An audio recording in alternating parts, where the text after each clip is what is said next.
So did you start using the Sadhu nail beds? I did. You procured one for yourself. I did. My kids love seeing who can stand on it longer and who can stand with one foot and whatever. Right. I do them during podcasts or just standing in the kitchen. Also, because they're flat on the bottom. You can kind of like skate on them if you need to move around. Oh, you have a strange affinity to doing incredibly painful, challenging things. Where the hell does that come from? I don't know. I have this mentality of if something seems difficult and or scary, then I have to eventually do it. Which has led to some of the more fun experiences in my life. From a foot perspective, that led to walking on Legos for several miles to set a record and tore my feet up way worse than these. But I kind of try to once a year do something that terrifies me or that is really difficult, which has led to singing lessons and stand-up comedy and belly dancing and things that I thought were either terrifying or undoable until I did them. And the stand-up comedy thing is happening. It is happening. It's in the works. Can you explain the stand-up comedy thing? Well, I didn't consider myself funny at all, so it was a thing I wanted to try. I'm a big believer everything in life is learnable, and that felt like a really steep hill to climb. And also realizing there seemed to be a very open gap in that market. So many comedians are men, and so much about motherhood is hilarious in our daily life, but nobody's really talking about it. And then with COVID, companies were needing content, especially from female sources. And so it kind of lined up perfectly to get into the comedy world, and we'll see how it goes. I don't have any expectations going in other than challenging myself. How did you practice comedy? You have no experience with comedy. No. And you're going to do a TV show. This is the plan, yeah. So can I just say you'll do a TV show on something? Yeah. Some meaningful network. Yes, we can say that. You're going to do a TV show on some suspicious, meaningful network that everyone knows about. Yes. Yes, exactly. How nerve-wracking is that? I just wouldn't do that. Why? Because it would be terrifying. There's like few things that would be more terrifying. I think that comedians are some of the bravest people on the planet. Oh, I agree, because you're getting instant feedback and often it's bad. And so I'm practicing in small realms, but I think it's going to be a big jump. But let's focus on you for a second. Like, what are things that terrify you that you would not want to do? Stand-up comedy. So why don't you do it? You could do it in Austin. I'm a coward. The obstacle is the way, Aaron, and you have so many opportunities here. Jesus. So how do you practice? Well, it really is actually a system, which works well, because the reason I didn't think I was funny is I'm very systems-oriented and logical. Yeah. But there is actually an underlying system and setting up a premise and the way that you work through comedy. It's not just you're throwing funny words on a page and then memorizing them. So it's fun to learn the flow of that. And then you want to learn to attack things from all angles, and you want to draw them to the conclusion that's often the opposite of what they thought you were going to go. So you lead them one way, and then the funny part is going the opposite way. Right. So it's kind of like playing mental chess, and I like that part.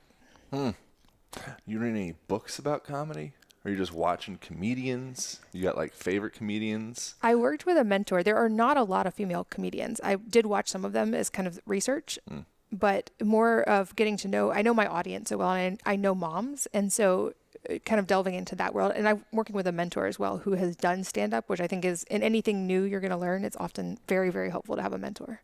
Do you practice in the mirror? Sometimes. That's way scarier than stage, though. Really? Yeah. Because you don't have the feedback? Yeah. Yeah, something does happen when you're around people, your hormones, all the chemicals turn on in a certain way and you're getting that feedback. You're creating, it's like a living system. You're a part of an ecosystem of sorts. Exactly. And then the competitive aspect then also kicks in there. Same thing with I was terrified of cold plunge forever until I did it in a group setting. And then it was well, I have to stay longer than anyone else. So I have to stay in here, and it broke the mental barrier.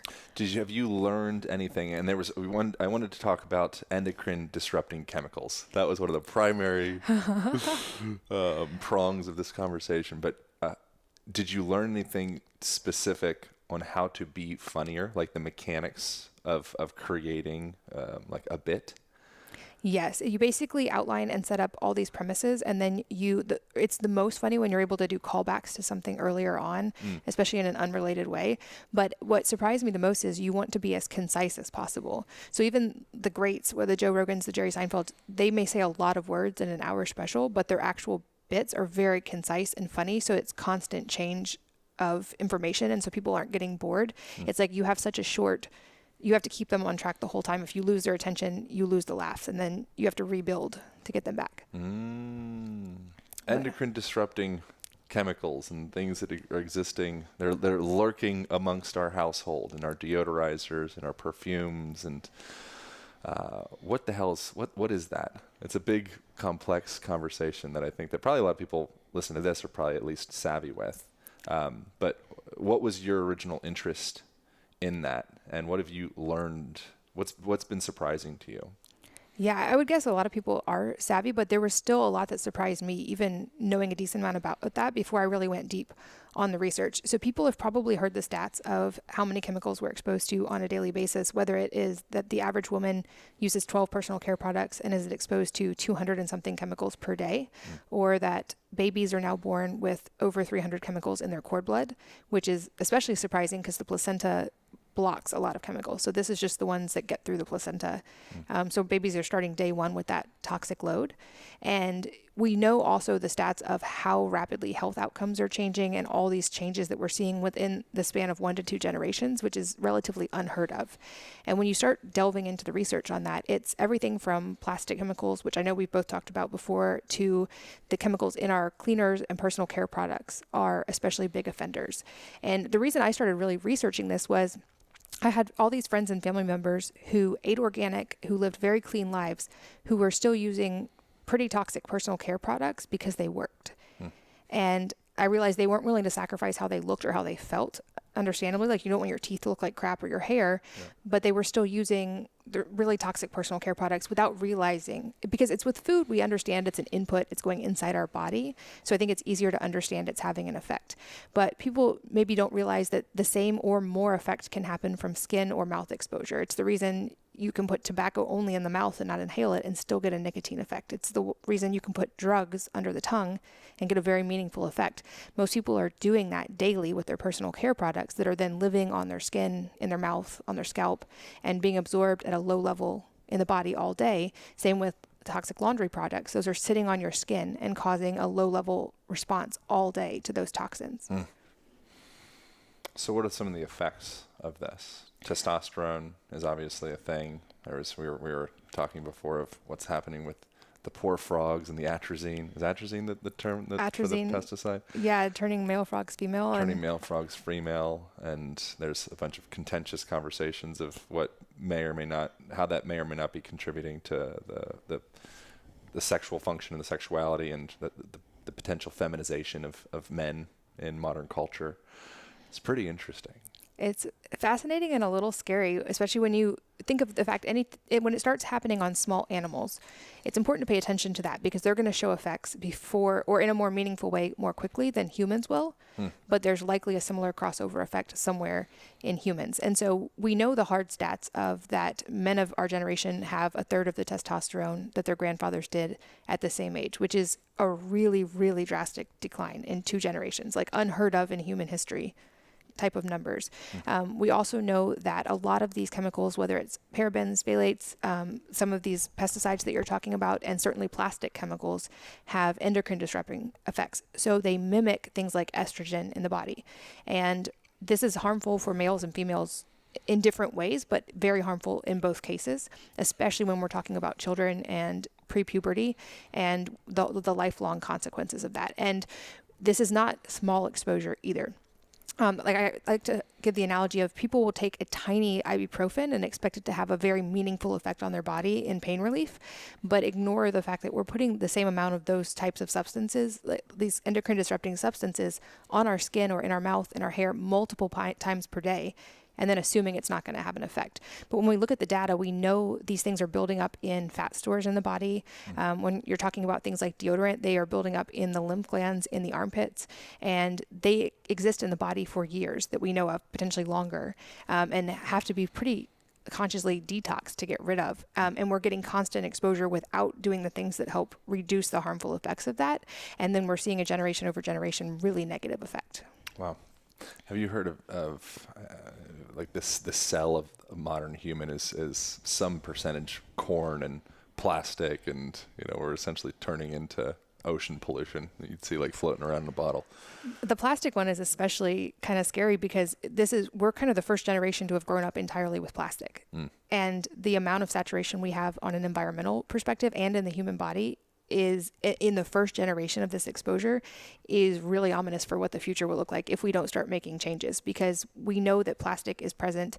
We've so saturated the planet that it's present under 30 feet of ice in Antarctica. Wow. Where there aren't even people living. It's fully saturated the oceans, the water supply, and now they test seafood and there's plastic chemicals in seafood, microplastics. They're finding it in the human body and fat tissue and other tissue. And plastic production is still ramping up year over year, and it does not break down. It takes hundreds of years to begin to break down, and it doesn't even break down safely. And we're only one generation into this. Within the plastic, what are the standout culprits that are problematic for our hormone functions? Is it phthalates, or is it what's like the standout? That's a big one. Also BPA, which got a lot of press, but there's a lot more than just those. So there's BPA, there's also BPS, BPF. There's a whole host of similar chemicals. So when BPA got all the press, companies started getting savvy to that and removing BPA and replacing it with other bisphenols that are potentially more dangerous, but now it's BPA free. So that's, a lot of people look for that label, but it's actually not necessarily safer, and in some cases potentially more dangerous, with the idea being that those chemicals are readily absorbed into the body, but they're not readily excreted from the body. And so we're storing them over time. And those plastic chemicals, like the other ones we've talked about, have a drastic hormone effect, especially over time, and especially because they're storing in the body. So what does a person do? Obviously, maybe start incorporating more glass into your life, but detoxing methods, what's a person to do in this modern world that we're completely engulfed by plastic? And plastic is incredibly convenient. It is. And it's also not going to ever go away entirely. I think actually our first podcast, it surprised me. You had some device in your home and you were like, oh, I bet you're surprised that I have, it was Google Play or Alexa or something in your home. Oh yeah, sure. Right. And you gave the analogy, like, we're not going to totally get away from technology. So we have to be able to exist with it in some form. I think it's a similar kind of mindset when it comes to plastics and endocrine disrupting chemicals, but that we can be a lot more selective and kind of 80-20 that, and that some small changes can make a big difference. It's not that we can ever fully avoid these, nor do we need to, because like you said, they're highly convenient. But thankfully we're seeing on a global policy level, we're starting to see big companies change their sourcing. And I think that's going to be one really big key as we move toward more availability of things like safer plastics sourced from hemp or sugarcane or more sustainable sources, or the ability to commercially compost some of those plastics and break them down safely. But I think the big key for anybody listening is, as consumers, we can make those daily choices to reduce exposure drastically without living an inconvenient life. And that is things like the single-use plastics have gotten a lot of press. We can start eliminating those. And it's not just drinking straws. That was so trendy a while back. All the drinking straws in the entire world would only fill a couple shipping containers per year. We actually have a lot more plastic exposure from other sources, like feminine products, like masks now are one of the largest sources, ironically, of single-use plastic. Right. But restaurant packaging. And there's nothing you can do with them either, right? They're non-recyclable. They're non-recyclable because they're multi-material. Right. But thankfully there's now a lot more widespread options as alternatives, and anything you can do, obviously the old adage to reduce or reuse cuts into that exposure as well. So on a very base level, like household cleaners are a terrible source of chemical exposure and also plastic use. Right. And there's now concentrates you can buy that you can make all of your household cleaning products from one thing with only one bottle and reduce your exposure to all of that, especially because most cleaners are 90% water. So you're paying for water in a plastic bottle when the actual active ingredient is such a small percentage. So that's an easy switch that actually saves you money.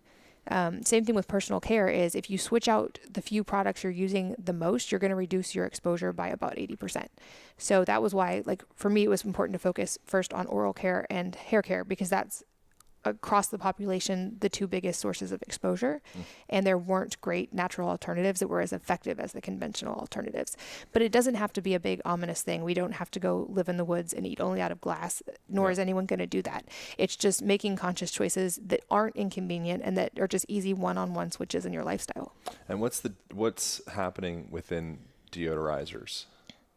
There's a lot that goes on there as well. So a lot of people are used to using antiperspirants, which is its own host of problems, because one of the pathways by which we detox some of these chemicals is sweat. And antiperspirants block one of the best places in the body that sweats, and the aluminum and other chemicals in that store in the fatty tissue in the armpits, in the lymph system there. And also in females, there's been news about that in breast tissue because it's proximity to the armpits. And so we're now seeing the links there. But this is another category where you switch out for one that doesn't contain those same chemicals and you've removed that exposure. So what are the options? And you have, you've created your own initiative to support this cause with wellness. Yeah. So with wellness, we wanted to tackle the same thing, the 80-20 of the most common exposure across all populations. So it was hair care, oral care, and deodorant will be launching soon. Amazing. And so we wanted to tackle those, realizing, and they're all multi-use products as well. So we have shampoo and conditioner. The shampoo also works as a body wash. The conditioner works as a shaving cream that reduces packaging. We use sugarcane bioplastic, which is commercially compostable, even though it's about 20 times more expensive than regular plastic. That was a really important initiative for me to not contribute plastic to the landfill and not to contribute plastic exposure, especially to kids. It's interesting the dependence that modern humans have formed around a lot of like soaps and oils and like all of the self-care goods that your body takes care of itself pretty well. Not that we need to grow our armpits out and our beards out and go live in the woods and drink out of glass jars exclusively. But when you are continually degreasing your body, for example, then your body will have to start to, find its own level of homeostasis with that. You're adding these new agents to the biome on your skin and the sebum and the balance of oils. And now you're creating this, like you're throwing that off and you create a dependence on that product. It's pretty interesting. And you actually cause the body to overcompensate. So like, for instance, by overwashing your hair, you're training your body to create more oil that's going to stick to more stuff. So you're going to have to wash it more. And that was another thing I don't think people realize is most shampoo is actually detergent. It's going to have similar ingredients to what's in laundry detergent, which is not helpful at all to your skin microbiome or to actually healthy hair and follicle health of not losing hair, which is another big problem thanks to some of these chemicals that we're seeing in society today. And so I wanted to turn that principle on its head, because I would guess most people have heard that idea that what goes on your body goes in your body. And that's a great reason to avoid the toxic stuff like we've been talking about. But I realized you can turn that on its head and use it to your advantage as well. If what goes on the skin goes into the body, why not put beneficial stuff on the skin that you're being exposed to all day long to kind of nourish the body from the outside in as well as the inside out. And so kind of took the idea of like hair food or skin food, or in the oral care space, nourishing the microbiome in the mouth directly, which has a rollover effect into the whole body, because the mouth is so intricately tied to every part of the body. It's the reason that when someone who has a heart condition, for instance, gets dental work, they take antibiotics, because the chance of them getting an infection when that dental microbiome layer is punctured is so great. Same with the reason babies have an immune response when teething is because that oral microbiome is tied into the whole body. And a lot of commercial products over sterilize the mouth, which actually can throw things out of balance in one or two ways. And I didn't realize till I did a deep dive into this, there's this delicate balance of bacteria in the mouth. And if you throw it out of balance one way, you're going to get gingivitis. And if you throw it out of balance the other way, you get cavities. So it's important to maintain that homeostasis. And it's not really talked about even in conventional dentistry. So I went deep with a bunch of dentists who had done that research and were in the holistic realm and also very much in the conventional dentistry world. And that was how we developed our formula there. Do you think that there's any like malintent or any kind of like nefarious evil villains out there that are wanting humans to be dependent on products and then starting this? Like, I think the answer is, for me, I think it's pretty much no. I think it's just we're indoctrinated by our belief systems and our research and our echo chambers, and everyone's agreeing with us, and there's millions and billions of dollars, and it's like hard to not think that way when everyone's, so that's my lens. I'm not trying to like, what's that called? Inform the witness? What is that called? Leading the witness. Yeah, I'm not trying to lead the witness here. But it almost feels that way, when you're like, oh, okay, so the shampoo messes like a detergent, then messes with the hair, and then we got the Rogaine, and then the toothpaste, and then we got the cavity, and the gingivitis, and then we go, okay, now I need to get a some type of microbiome supplement, and that it's like it creates this whole cascade of events that ultimately leads to more consumer goods being distributed. So it's like this whack-a-mole, and then you have this huge. I mean, it's interesting opening up some people's cabinets inside their bathrooms, and you're like, oh my God. Not that it's anything wrong or right, but you have so many products to just keep your body like normal. Yeah. It's impressive. It is impressive, even though the body is designed to do that on its own. Yeah. I think what's the well-known joke is like, I don't want to believe in conspiracy theories, but they make it so damn easy. Like, Yeah. I don't think personally either that there's any overarching nefarious plot to get us addicted to all of these things or to make us dependent. I think more likely it all goes down to money, and these are high profit margin products that, like, from a business perspective, if it's something you can get people to recurringly use, it's a good business model. And they've just been very savvy about doing this in all of these different sectors. And I'm very much pro people being able to do what they want. And if people want to use those products, that's awesome. I'm also very pro informed consent. And I think the fact that we aren't told about this and that there's over now 90,000 chemicals in production that haven't been studied for safety that we're exposed to and assume that they're safe because they're in production, I think it's at least a conversation worth having. And I think there's even shame to not use the products. So that, I mean, that it goes back to, like, I think it was Edward Bernays. He was the nephew of Sigmund Freud. He kind of was like the father of modern marketing. And he kind of turned you're familiar with he started like the freedom sticks, which was cigarettes. He had a bunch of women in some big parade go march down the street and had all the photographers positioned there, and they're smoking these cigarettes as like this virtue signaling that, like, we're taking the power back from men. So suddenly this cancerous, stick of tobacco becomes this really, like, empowering thing to do. And I think that we do that either consciously or subconsciously with the products that we use as well, and the cars that we drive, and like every little details. It's these little subtle virtue signals. And when we're reaching out to buy a product, it's informing some story of who we are, I think. And a lot of people don't want to be the armpit hair, live out in the woods, glass bottle person. And you don't have to be. I also don't want to be the armpit hair person. But I think it's just recognizing the extensive marketing that goes into a lot of that. I think that's a great point, that we build identity around some of these things, but that just like in the nutrition side of health, often simplification is more important than addition. And we've been told we need all these products for so long, but you can exist with very minimal personal care products or whatever, any cleaning products, any of this. And not only does it simplify your life, but you're going to save money as well. And your body is going to be a lot happier. I think guys are better at this too. Like, I feel like most guys have much more simplified personal care routine than women that I see. And once they make a habit, it sticks. Like, most of the stuff I have for personal care is here in case there's a woman here. Like, we've got conditioner. That's for you. That's not for me. I haven't washed my hair for I don't even know how long. 6 years. It's like a non-conversation for me. And I've found that I actually prefer, like, I mean, my hair is normal. It's like, fine, nice. When I go to see a barber or whatever the term they'd have, they're like, oh my God, your hair's so great. It's like I haven't done anything to it other than river water, ocean water, and tap water for the last 6 years, because the body just starts to figure it out. Yeah, absolutely. It's probably great for your microbiome too.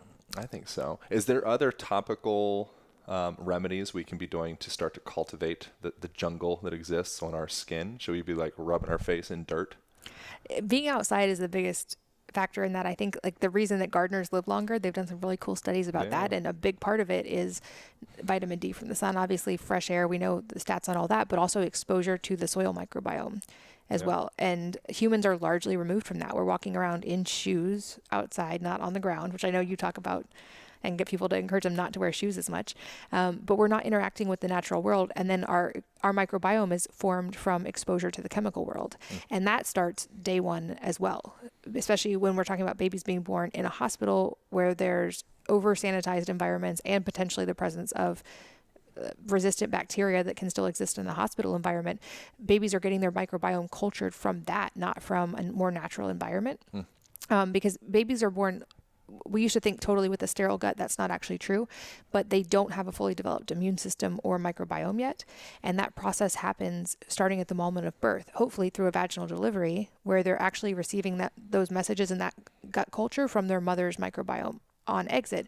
In C-sections, that's a little bit different. Or if the mom's on antibiotics during birth, that's a little bit different. But rather than how it used to be, babies getting acclimated to this world in a microbiome sense in their home environment, where they are actually encountering the environment they're going to be around all the time, it's happening in a hospital, and they're not getting the range of microbiome exposure that they need to develop a healthy immune system. And then that continues because we're not outside enough. We're not interacting with a variety of bacteria in the soil, with animals even. There's a reason having dogs and cats is actually great for the immune system. And a lot of people talk about that. You can reduce your risk of, for children, allergies, asthma, and a lot of other things by having pets in the home, because they're actually bringing that they bring bacteria in and out. Inside. Yeah.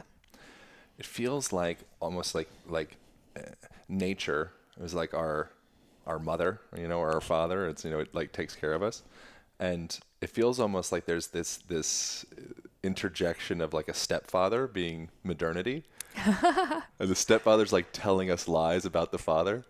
Yeah, that's a great analogy. You know? And you're like, oh, like outside, you don't want to get dirty. There might be glass on the ground. You don't want to get an infection. You don't want to, which all this stuff's true. I'm not just saying you got to walk on glass barefoot, or I don't even really care if people are barefoot. I think, there's all sorts of interesting conversations why it's relevant, but just being outside, like however you get interacting your ass with the natural outside, world. just take your body outside.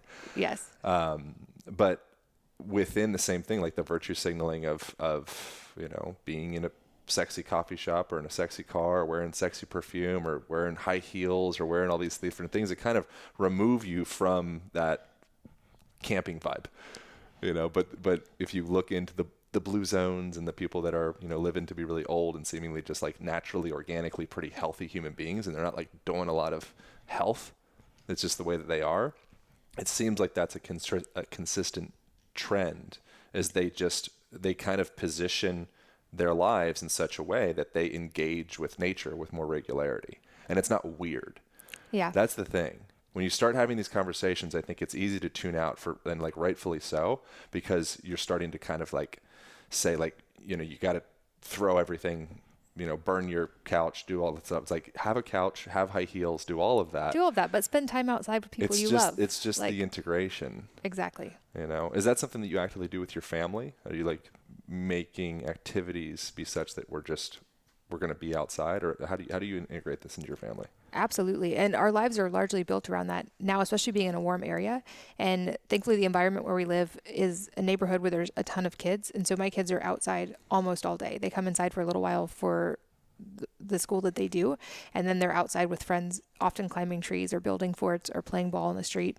But it's interesting too that that's been a recurring theme across so many experts I've had on my podcast as well, is nature being the remedy to so many of these problems. And it doesn't have to be a go camp in the woods kind of scenario. You don't need to camp. Although ironically, did you see the study that is people who camped in the woods without artificial light for 7 days completely reprogrammed their circadian rhythm and drastically adapted their hormone levels? Makes sense.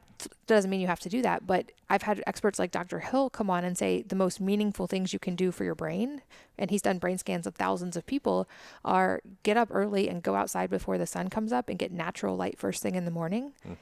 And then stop eating before bed for 3 hours and then get good sleep, but basically like become in tune with nature. Same thing with fresh air, vitamin D. Like we know all of the statistics of those things. We're still not doing them as a population. Yeah. What do you think of obesity? Why are people so fat? I think that's multifaceted, especially from a personal experience perspective of that. I think endocrine disruptors are contributing, especially in kids, because metabolically kids are wired to be active and not to be obese. And so the fact that we're seeing the rates of obesity we're seeing in kids is really telling of what's going on. And I think that's a special cause, a wake-up call. We need to be looking into this because kids are wired to be active, and it's not usual for them to overeat and overconsume. It's a combination of hyperpalatable foods, the chemicals that interfere with things like ghrelin and leptin, so they're not getting normal hormone response when they eat. We know kids are less active because they're sitting in school all day. There's all those problems, and I think those are all very relevant and important and need to be talked about on a wide scale. I also think that there's an emotional component as well. At least that was my personal experience, because I've been in the health world for 15 years now, and I've interviewed all these doctors, and weight was a thing I struggled with for over a decade. How much did you weigh? I've lost 100 pounds. So it was like a significant weight loss. Wow. And I had all the nutrition stuff dialed in. I had talked to literally the 15 best doctors in the country. And you didn't yo-yo. I didn't yo-yo. And you lost weight fast. Yeah, it happened like largely within a span of 6 months. I thought you were going to yo-yo because it happened so fast. Yeah. I was like, we were hanging out talking, you were 100 pounds, more. And then it was like, for me, it felt like it was like a few weeks, but 6 months. And it was like complete body transformation. Yeah. And that I think was my body catching up to my mind, because I think I was like doing all the physical things you could do in a very regimented spreadsheet, obsessive way. But I was in an emotional sense, I was sort of trying to like punish and hate myself into being healthy. And I had this story that if only I looked like this, or if only I did this or weighed this, then I would be happy. And it was doing the emotional work and realizing, just like you can't out supplement a bad diet, you can't out diet your emotions and your hormones. And when you're in a constant state of sympathetic nervous system and you're in fight or flight, you aren't resting and digesting. Your body is not going to signal to lose weight or have, like, it's going to interfere with all those processes. And it was the dismantling of negative emotions and working through trauma that I think, because all those other things I had been doing for 10 years, once I dealt with that piece, it was like my body just adapted to what it wanted to be already. But it's amazing too how effortless that process was. When people ask about it, I'm like, I wish I could give you a checklist to follow that would do that. It's unfortunately facing the hard stuff and dealing with the emotions. But the irony is I eat actually way more now. It's interesting. First, that's just amazing. It feels trite to say congratulations. I don't really feel like saying congratulations, but I'm just so glad that's happening for you, with you, however the best way to say it. But listening to that, the idea that you can start to change your body, the constitution of your body with your mind, is also one of those things that's kind of annoying to hear sometimes, depending upon who's listening. And the science to kind of back that up, there's probably lots of science, but one of the things that I find so interesting is the impact of, or the potential change in people with multiple personalities. Have you looked into this at all? Where it's like you can have like reoccurrent burns and rashes, and you can be allergic to a thing and then not allergic to a thing, and your eyes can change, your vision can change, your freaking the color of your eyes can change, like just because you went from Sammy to Leela. And yeah, it's like, all that changed was your mind. In an instant. Like you can have pustules on your skin because you believe you're allergic to a thing. Mm-hmm. Then you turn into Leela, and the fluid goes back into your body and reconstitutes and circulates, and they're gone. Yeah. What the fuck? Exactly. No, especially like the anaphylaxis. Like people assume that's a biological thing that's hardwired, but you're right. In multiple personality, one personality can be anaphylactically allergic to peanuts, and the other one can eat peanuts just fine. And it's the same biological person. The DNA is exactly the same. So then it's the question of what's going on with the mind. And I think we're only just beginning to understand what's going on there. I think in my case, it was because of past trauma. I didn't feel safe in my body, and it didn't feel safe to look a certain way, even though that's what I thought I consciously wanted. It didn't feel safe. And I could not logically or out willpower that. I had to actually deal with that because my subconscious was doing that to protect me. I think so much is happening on the subconscious level that we're not aware of. And things like that illustrate it. But I think we're really just starting to understand it. Something that a while, and I think that within this, it's not to say that it's just, okay, cool, your mind's jacked up, change your mind and then your body will change. And it's also not to say that this is entirely environmental phthalates and BPAs and PFAS or PUFAs or however. How do people say that? PFA? PFAS, yeah. PUFAs? PUFAs is vegetable oils. PFAS. Yeah. God dang it. I'm learning. Well, and this is the curse of slowly learning. Those of us who exist in this world, when you learn something by reading and then you're on a podcast, you're like, oh shit, how do I say that out loud? Yeah, people are used to me just flailing with any type of acronym. So it's like, it's not to become excessively dogmatic about saying, okay, cool, your environment's out to get you. Even the belief that your environment's out to get you, that starts to inform the mind. And it's not to say that it's just what you're eating. It's not to say that it's just how you're moving. All of those are, they're spokes in a larger wheel. But I think it's easy to toss the mental one under the rug. And I think I don't know. Do you think that there's one that has the highest leverage? or is it just very dependent upon the person? One spoke, highest leverage spoke. I think the emotional mindset piece is probably the biggest one, but it's also so personalized that it's going to be different in everyone. I also think that one can often be the most misunderstood. And when I'm very cautious about saying things, even like we're talking about right now, because I feel like often people will then internalize that and be like, oh, well, great, then it's my fault. You're wrong. And then it goes in the exact opposite direction. I think it starts with asking better questions, even at the questions that we're consciously asking our subconscious. So as an example, back then I would ask questions internally like, why can't I lose weight? And why is this so hard? Well, our subconscious is there to protect us. And so I would get answers from my subconscious like, well, obviously you have thyroid disease and 6 kids and yada, yada. And it would reinforce the belief. And so when I started paying attention to that and asking questions like, how is it so easy to get into the shape that I want to get? Or how is it so easy to love my body? I started getting the subconscious answers to those questions. But it's when you say it's the mindset piece, I don't want people to fall into the like, oh, I have to now fight my mindset, because it's not that. And I don't want people to internalize that it's their fault because their mindset's not good enough either. How does one come into a more congruent, balanced relationship with their mindset? I mean, I think you're describing it, but yeah, I think it's a mixture of paying attention and letting go. And depending on the person, there's going to be different therapies that are helpful there. In some way, you have to be able to figure out, was it Jung who said, until you make the subconscious conscious, it will rule your life and you'll call it fate. Right. You got to figure out how to pull those things up, whether that be therapy, whether that be psychedelics works for a lot of people, whether it just be a conscious awareness and paying attention to your patterns. I found the books, Letting Go has been helpful for a lot of people. The Untethered Soul, because both of those just help you start to pay attention to the processes that are happening subconsciously and become more aware of them. Cool. Where are you at with your mindset now? Do you have any kind of negative self-talk? Not really. Like I'll have the occasional, it's now surprising when any of those things come up because they're so rare, which in contrast, I would say 2.5 years ago, that was probably like 60% of my mental energy in the midst of growing a business and raising 6 kids was devoted to like how mad I was at myself for not being able to like force myself into wanting to what I wanted my body to do.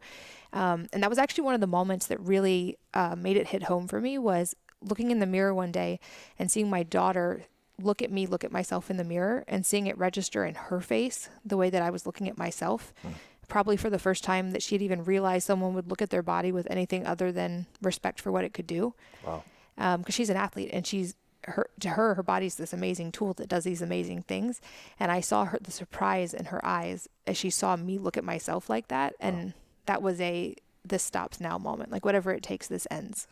Where do you think that originated from? To go from daughter's lens of just, wow, what a cool thing this body experience is, to going from a place of not trusting the body, or going against, being like againstness toward the body. Like in me personally, or in you. I think it was a combination of things over the course of childhood and then some acute things. I think there were things woven into the way I was taught about like modesty and like human sexuality that kind of programmed early that the body was bad, or it was at least dangerous. And I had to dismantle those. But then I think being raped in high school actually like reinforced some of those early beliefs around that. And that was when it created the unsafe scenario. And so I think part of that subconsciously, it became not safe to look a certain way because that felt risky or that felt dangerous. And I think that was a component as well. It's almost like inflammation to protect a joint. Yeah. Wow. Because inflammation would be swelling.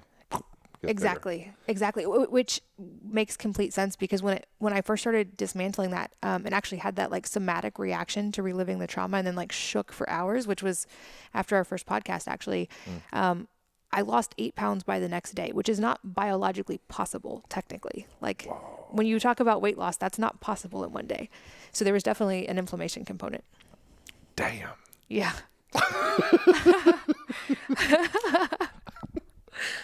Did it change your relation? Has your relationship to food changed? Because I think that's another. I think we have many almost like cop out kind of like a pushing away of responsibility, and that's I think the balance with what you're saying before of like, okay, this is my fault. or am I responsible?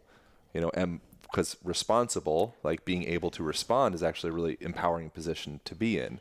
Yes. So it's with all of these conversations, I think it's especially in this day and age, which is probably, this day and age has probably happened thousands of times. The tendency is to want to, get 6 words up on a billboard, and go out and get your billboard and have everybody chanting the billboard thing. And there's just not enough nuance in these conversations. And so I think within that, there's, it's a highly nuanced conversation, like all of this different stuff. But the idea that food is just so darn palatable, there's just so darn much of it, it's like, yes, and guns don't kill people, like food doesn't make people fat. It's exactly. Where is your mind in your life, and like what's pulling you back into the fridge to check if there's more brownies over and over again, or whatever your thing is. And to your point, it's like, it doesn't matter if it's your fault or not. Like, I don't think it was my fault that I got raped in high school. That's also largely irrelevant, because it's now my responsibility, and completely my responsibility, to integrate and choose that going forward. And that's the same thing with food. It's not our fault that we have exposure to marketing and highly palatable foods and all that. It is also entirely our own responsibility what we put in our mouths. Interesting. But it's also, I would say the more in tune I've gotten with my body emotionally, the food piece takes up so much less mental energy now. That's what I notice. There's times where I'm like, I don't want to eat. I'm too into life. Yeah. And then there's times I'm not into eating. I'm doing this thing. Like, I'm loving it. And Totally. then there's other times where I'm just like, who am I? What am I doing with my life? Just like, and I'll just eat to kind of satiate this. It's like avoidance behavior. Yeah, I've seen that on both sides too. I feel like for me now, I'm kind of in a good equilibrium with it, where if my body doesn't need food, I don't want to put food in my mouth. And if I try it, I just be kind of like, ugh. Whereas if I did like a really hard workout the day before and I'm in recovery mode, my body will be like, eat protein, and I will crave it. Yeah. But I think it's like that learning to work with your body, not against it. Yeah. And so even just what I just said, that could easily get that idea, which isn't a complete idea at all, saying when I feel more fulfilled, that I'm not so hungry, that's a very incomplete thought. But you could take that out, make it a sound bite, and be like, okay, cool, like that's the path. Let's create a book around this. It's a whole thing. We got a movement, and then that will be disproven in 6 months or 6 years, and then there'll be a new movement. Well, and as someone who's also in this world, I would guess you would agree with this, but that was a thing I had learned, because I went through everybody's system that was supposed to work, and I would follow it to a T, and it wouldn't work. And what I finally realized is that there's so much wisdom in all of those different approaches, and people who write the book about the one specific thing, they found the thing that works for them, and that's awesome, and we can learn from that, but they have found the thing that works for them, and it needs to become part of our framework, not a blueprint. We can't just copy something exactly. We have to learn to integrate and do the work on ourselves to figure out those specific pieces, because we are so individualized, especially in a world where we can create books in 6 months and they're going to be all these like hyper focused topics that are trendy. It's like, I think things like with you, it goes back to movement and integration and what is sustainable and what works with your body. And that won't look exactly the same for every single person, but there's great frameworks you can learn. I think it's like having certain principles to lean back on that probably are not going to change. Like, even still being open to being flexible with the principles, but like the nature stuff's probably not going to change. Like drinking reasonably decent water, not going to change. Understanding the sourcing of your food. Those are like relationships. Yeah. There's certain, like, get some sunlight. Like there's this, like, it's not going to change. And so I think having that foundation, it's like building a house. Like, cool, we have the foundation. It ain't going anywhere. Yeah. Now from there, we can, try this new sofa in the living room, see if it works, try it on for 6 months. We're like, we didn't like that sofa, we're going to change it up. But I think it's just having, who was it? Who was it that said, all happy families are happy for the same reason? Something along the lines of, it was Tolstoy, Leo Tolstoy said something along the lines of, happy families are all happy for it's the same kind of thread of why they're happy. And then there's a million reasons why there's an unhappy family. So I think that there is truth in all of these wacky conversations, and there's opportunity to explore. But I think that sometimes there can be a switch there where the stuff that we should be exploring suddenly becomes our ethos and our dogma. And that's when it gets, I think, kind of weird. Yes, that's a great point. And I Does think, that make sense? yes, and the nature of being a human hasn't changed. And I think in It's a not world going where anywhere. that's the case, like it's easy to get distracted by those shiny new objects. But like you said, if you, the best things you can do for your health, it's like go outside and breathe intentionally outdoors with people that you love. Mm. That's what the commonalities of the blue zones are. They're Mm. getting gentle movement outdoors in community. And then there's a ton of variation in what they're eating and when they're sleeping and what they're wearing and all those factors. Like those are secondary factors. The basic things that do the 80% of what we need to be a healthy human are free. Mm. Do you think the atrazine is turning frogs into chicks, male frogs into chicks? We know for sure it is on the frog level. What's happening with people? There are a lot of really controversial, conflicting opinions about this. And I think it's a delicate conversation because I don't want to ever take away from the experience of anyone who is in any of those demographics. But we know with the decline in hormones and how these compounds work in the body that it could be having a contributory effect to potentially things like homosexuality and transgenderism. And I don't say that as a thing that we should be trying to in any way necessarily change those people.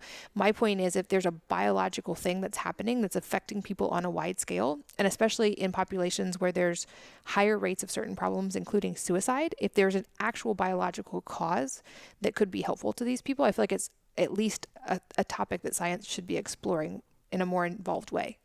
Where do we go with that? I don't know from here because we're not seeing exposure decrease, and unfortunately, the human population is the study right now. Like it's happening on a wide scale. Oh yeah, we're guinea pigs for all sorts of stuff. Not to mention the present state of affairs with the all the unmentionable things, the vaccine. It's crazy. Yeah. How do you feel about that? Do you ever have crises about this, or are you like cool whatever? Are you like where's your mind on this? Well, I think it's that idea of like knowing what we can control versus what we can't control and putting our energy toward the things we can control. On an individual basis, I can't control global policy. I can control the inputs that are happening to my family directly. So I think we all start there. I think actually long-term change, it needs to come top down and bottom up. But most of us individually have much more of an impact bottom up than top down. I think hopefully science is starting to explore some of these questions, but there's so much bureaucracy that goes into that we're going to be at least 10 years behind. Like medicine's always 10 years behind science, which is 10 years behind what's actually happening. And so I think that was going to take longer. I think in the meantime, we can go based on the evidence we have and at least make informed choices in our own lives. And I think unfortunately, we might see more and more of a populational divide between people who are doing that and people who aren't.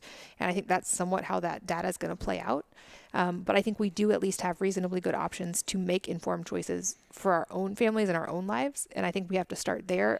And over time, hopefully science will catch up and we can collectively make change at a higher level as well.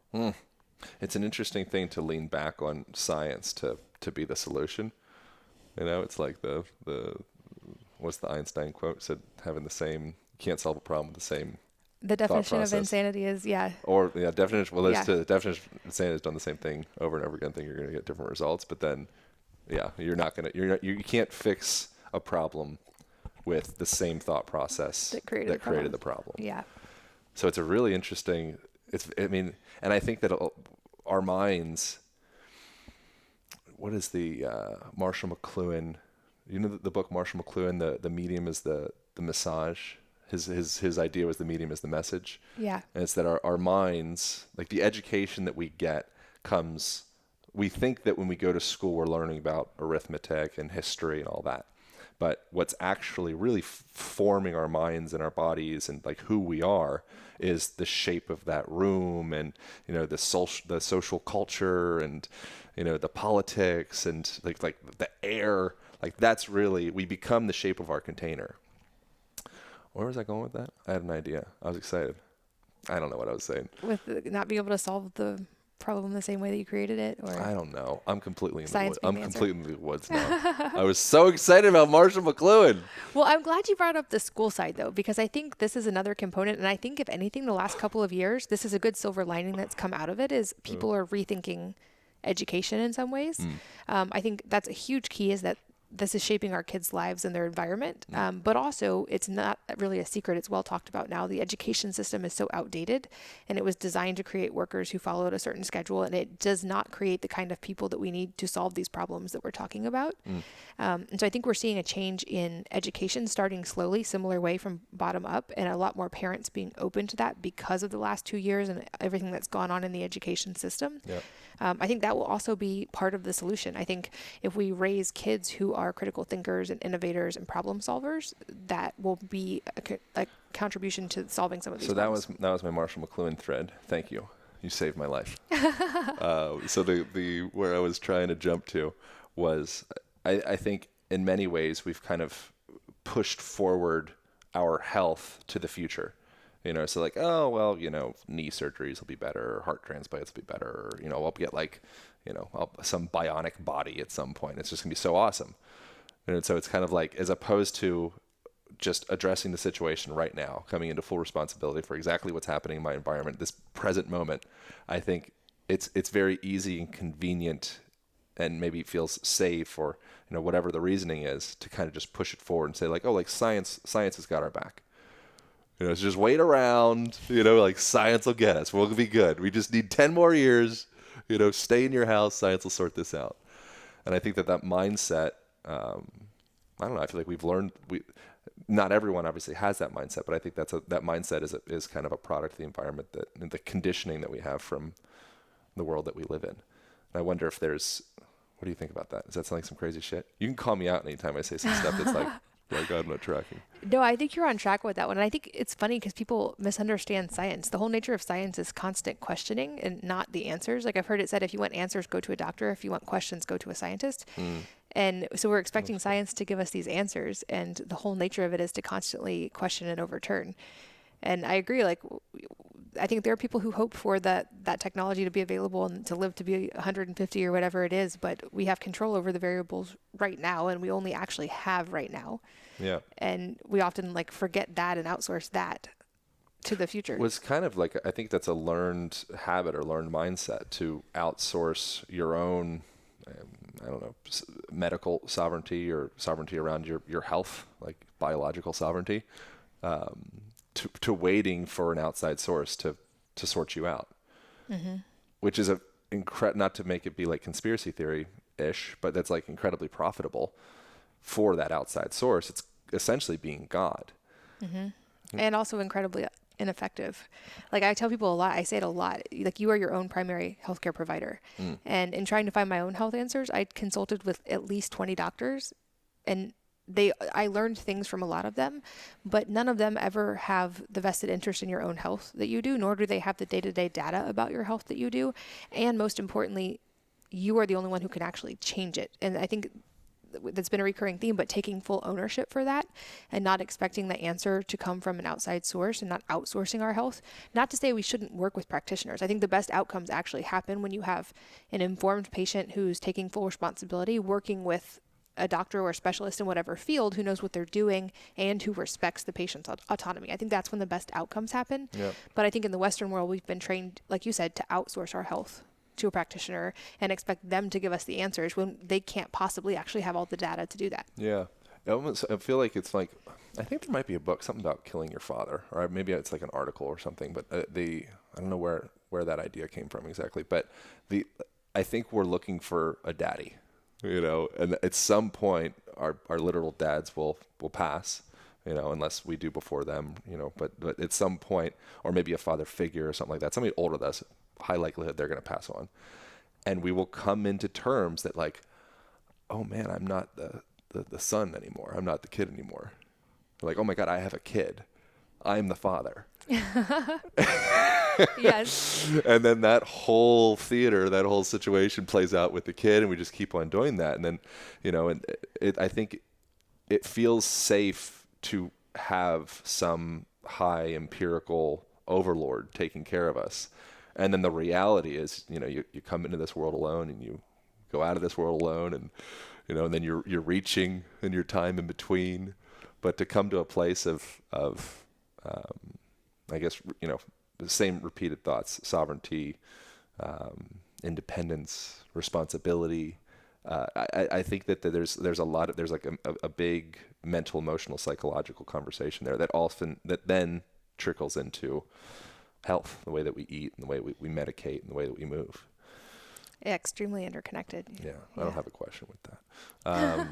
We should probably wrap this thing up and go swimming into the Barton Springs, highly cold. On a nice chilly day. We're doing nature, cold thermogenesis. Yes. I so greatly appreciate you in general, and just the work that you've put into cultivating your ideas, and how I just appreciate being around you. You're a very inspiring person. Well, I feel the same way about you. Thanks for hosting me in your home and for letting me talk to your audience yeah, again. Of course. So likely places. I mean, I'm a big fan of wellness, obviously. Where should people go from here? And what is wellness? Because I think it's a beautiful opportunity for people to be able to, if they are interested in starting to change up some of the products that they have in their home. What is that? And what are people's options? Yeah, thank you. We talked about it, I guess, in general terms, but Wellness is the personal care brand that I developed that is built on that 80-20 principle of getting the worst offenders out of your home. They're products that can literally replace your personal care routine. They're safe for everybody in the family. And I wanted to tackle, like I said, the biggest offender. So just changing out your hair care, oral care, and soon deodorant will remove 80% of your chemical exposure in your bathroom at least. And so I wanted to start there and to make them affordable for families and safe for children. Most people don't realize regular toothpaste has a poison control warning. And if a small child eats a tube of toothpaste, it can be fatal. And this is in every home. So as a mom myself and with an audience of moms, it was really important to me to address that, but they're products anybody can use. And so those are all available at wellness.com. That's wellness with an E on the end. And then I'm just Wellness Mama everywhere online. Great. Anything else? Let me wrap this bitch up. Thanks for having me. Of course. I look forward to it again. Cold. All right. Thank you all for tuning in. And that's it. That's all. Bye.